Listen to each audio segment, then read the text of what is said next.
I'm April Pressler. I'm the Senior Associate of Valentine Press, and I'm also very glad to see my colleague in blue, the founder and publisher of Valentine Press, Lynn Game. She's here for the occasion. She arrived yesterday from her paradise in Bellingen, in northern New South Wales. Without Lynn, her knowledge, dedication, and vast expertise, none of us would be here this evening. A good proportion of the manuscripts that come to Valentine Press are written by people we know. In my case, from the media, the arts, government, and the diplomatic service in Canberra and overseas. And in Lynn's case, from the welfare sector and the Sydney push. Lynn says mainly from drinking in some pub or another, but it's really from her huge network of Sydney luminaries that have made Sydney so special. The Gaze of Dogs is no exception. Leon is an acquaintance of Lynn's from the Four in Hand in Paddington in the early 1970s, when her best friend, Leslie Peck, also used to type his film scripts. But just because we know the author doesn't mean we're any less critical in our evaluation of the work and whether or not Valentine Press will publish it, because it meets our main criteria, that is, powerful words which contribute to Australia's culture. In the case of Leon Saunders, The Gaze of Dogs, we expected that the dialogue and the characterisation would be particularly good because of Leon's long career in script writing. What we didn't expect was that the descriptive parts about the landscape, the elements, and the feel of the bush and the mining sites would be equally good, if not better. Besides those essential elements that set a manuscript apart, Leon's book is an enthralling tale, which really is very hard to put down. And that's because he's a real storyteller, and Valentine Press is very happy to publish his first novel, The Gaze of Dogs. Bravo, Leon. As you know, Australia's best-known playwright and dramatist, David Williamson, was to launch the book of his friend Leon Saunders this evening.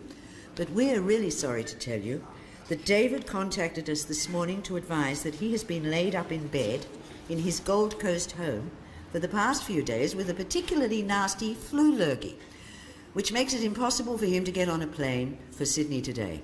He's so sorry about this, but of course we understand.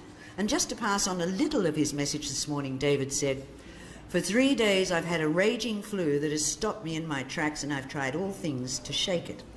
A few years ago I would have forced myself to come, but 6 months ago I had a similar flu, tried to meet an obligation, collapsed on a plane because they have poor oxygen levels, and had to be stretchered off and raced to emergency.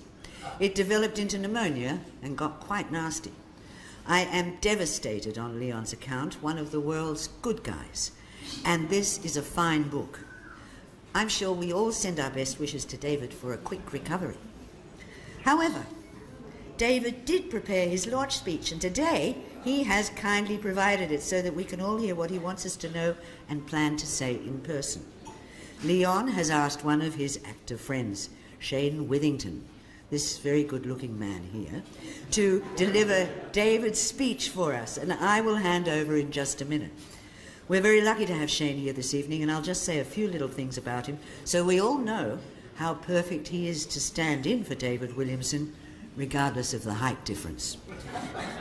With a Logie, not much I might say, with a Logie for Best Actor under his belt and leading roles in some of Australia's most successful television series over the past 3 decades, Shane Withington has become a trusted and respected professional in the industry. He's currently enjoying playing the highly successful character of John Palmer in Home and Away. Shane was awarded a Logie for Best Actor for his leading role of Brendan in A Country Practice that saw him become the audience favourite that he is today. Since then, there have been countless shows that he's performed in. His credits include lead roles in Willing and Able, The Flying Doctors, The Family Business, the BBC production Roy's Raiders, Water Rats, David Williamson's Dog's Head Bay, a major role in 120 episodes of Out of the Blue, a BBC 7 co-production, All Saints, a highly acclaimed performance in the ABC miniseries of Rain Shadow, and many others. He was twice nominated for Australian of the Year and became Citizen of the Year for his 15-year campaign to save the nationally heritage-listed Currawong Beach Workers Retreat. Shane manages an active role as a heritage activist, and he's currently a co-spokesperson for the fight to conserve the Fleet Street Heritage Precinct, including the nationally heritage-listed Women's Factory. Shane has never written a book, but maybe it's time he did.